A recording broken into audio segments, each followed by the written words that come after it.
I've started a new book, Diagramming Sentences, a playful way to analyze everyday language by Lynn, Hess. So let's talk about diagramming sentences. I'd be curious to know what your experience is with diagramming sentences. I studied diagramming sentences in 7th, 8th, and ninth grade in my school in America. I've been led to believe that this phenomena of diagramming sentences is primarily a North American thing. I don't think they really do it in England or Australia or New Zealand or any other English speaking countries, but I could be wrong. Let me know what your experience is. It would be interesting to hear from other Americans. Did I mean I learned this in school, but that doesn't necessarily mean everybody learns this in school. I have talked about this with a few of my coworkers. At least one other guy who's 5 years younger than me. I went to middle school in the early 90s. He went to middle school in the late 90s, and he said he also learned it in 7th, 8th, and ninth grade. But yeah,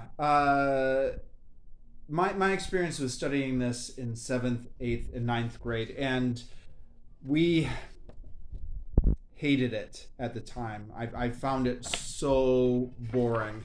And we always used to ask the teacher, when are we ever going to use this? Why do we have to learn this? What relevance can this possibly have for our lives? And now I am, of my own volition and my own free time, some 35 years later, coming back to diagramming sentences. Excuse me, I've got a bit of a cough. The reason is I work as an ESL teacher. I teach English as a second language out here in Japan, and I have been teaching English as a second... Sorry, I misspoke. I'm in Vietnam now. I teach English as a second language here in Vietnam, and I have been teaching English as a second language over the past 20 years in Japan, Cambodia, and Vietnam. Now, when I was in Japan, it was never so much of an issue, but when I was teaching advanced English in Cambodia, I began to notice that my students would have a lot of questions about advanced syntax that I was not able to answer. Questions about why is this sentence ungrammatical? When I was correcting their writing, I would, as native speakers do, I would often say, well, okay, this sentence, the grammar's wrong, and they would say, why? And I would say, I don't know why, it seems wrong. I read somewhere, I don't remember offhand where this is, but I read somewhere that one of the strange things about ESL curriculums, the grammar textbooks that most students study out of and most teachers use, is they're so hyper-focused on the verb phrase or the verb tenses. Like the difference between the past perfect and the past simple, for example. But the more complex things about sentences, the complex noun clauses, almost never get taught in ESL books. So consequently, a lot of students are confused about it, and a lot of teachers like me who've learned a lot of grammar by teaching out of these textbooks over the years also have a weak point there. So I've been meaning to go back to diagramming sentences for years now. It was about 10 years ago when I was teaching in Cambodia. More recently here in Vietnam, I'm again teaching advanced English, and I have students who can't really... who don't understand how the components of a sentence are supposed to work together, and it really shows in their writing. So I've been thinking about trying to teach my students sentence diagrams for quite some time. And I requested that my school library order this book. So this is a library book, but it's a book that's in my school library because I ordered it. And I chose this one. There's tons of websites out there for how to diagram sentences. And in fact, the author of this book even references that she consulted some of the internet sources in making this book, I believe, if I'm remembering correctly. So there's tons of websites out there, but I'm old school. I don't like to stare at a computer screen if I can avoid it. I like paper book and paper and pen where I can work things out for myself. My intent is to teach this to the students, teach my students sentence diagramming. But first, I wanted to refresh it myself because although I feel like I kind of remember it, it has been 35 years now since I was studying this back in the early 90s. It was time to refresh myself. I have been, this is another book that's on my shelf. I have been trying to study syntax recently. Now, this book here is using a different method. This is a different type of sentence diagramming. These are sentence trees. These were either invented by Chomsky or very closely associated with Chomsky and his school of grammar. I'm not exactly sure which. Unfortunately, I've kind of let this book go. I had been making good progress on this book, and then I stopped about a year ago. I've been meaning to get back into it. But these sentence trees are a different type of diagram. I believe that these are used primarily in university, like if you were to study linguistics at university, you would be using these sentence trees. So that's another type of sentence diagramming. But this is the type of diagram that I studied in high school and middle school when I was young.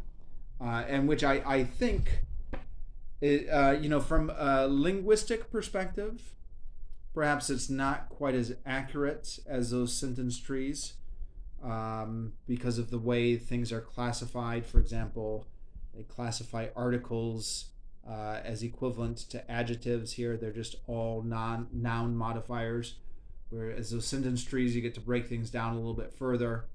But I think this is much more visually neat than these. I closed the book. Than these very confusing trees. You can at a glance maybe tell the structure of a sentence from these sentence diagrams.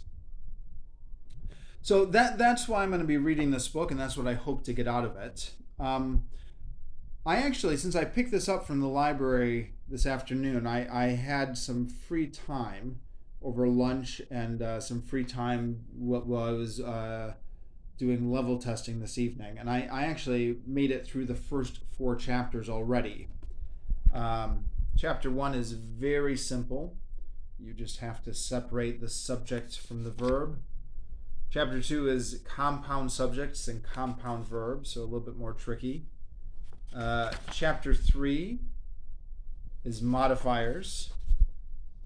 And chapter 4 gets into direct and indirect objects and object complements. And of course, as you do these, you check your answers in the back.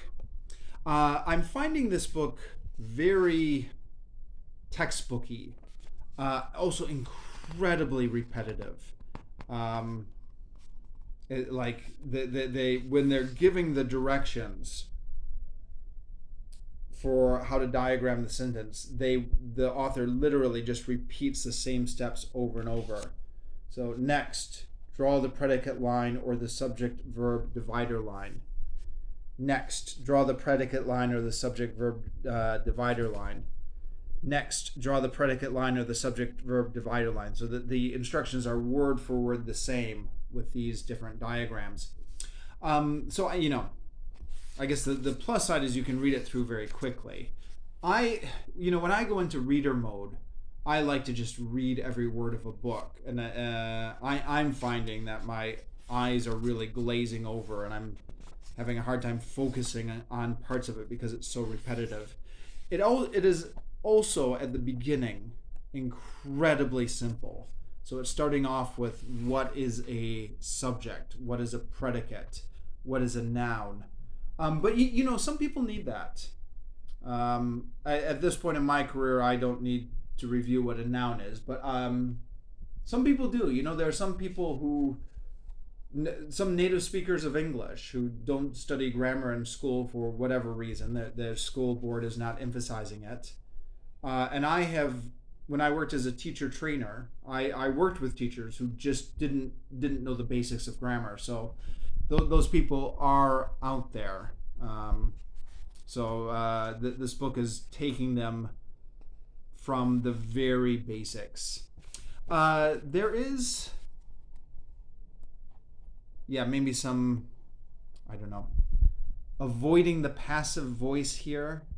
This, I think, is questionable advice. I think it's a little bit outdated, prescriptive, and again, this is something that only really seems to exist in North America. And England and Australia, they don't teach avoiding the passive voice. That's just an American thing. The American prohibition on avoiding the passive voice makes no sense, because the passive is very useful for building coherence between sentences. But yeah, that's in here as well. And there's also, look at this. I take that back. I was going to say it's the same line repeated twice, but I just caught that. Which ones? Okay, never mind. That part's all right. Anyways, I'm not going to ramble on too long because this isn't my full review. This is just a video to announce that I'm starting a new project and made good progress on it today. I'm already 36 pages in, 4 chapters in out of 12. So if I keep up this pace, which I probably won't because I'm going to be busy later in the week, but if I do keep up this pace, I should be finished with this by the end of the week, or at most a week and a half, and then I'll come back with a full review.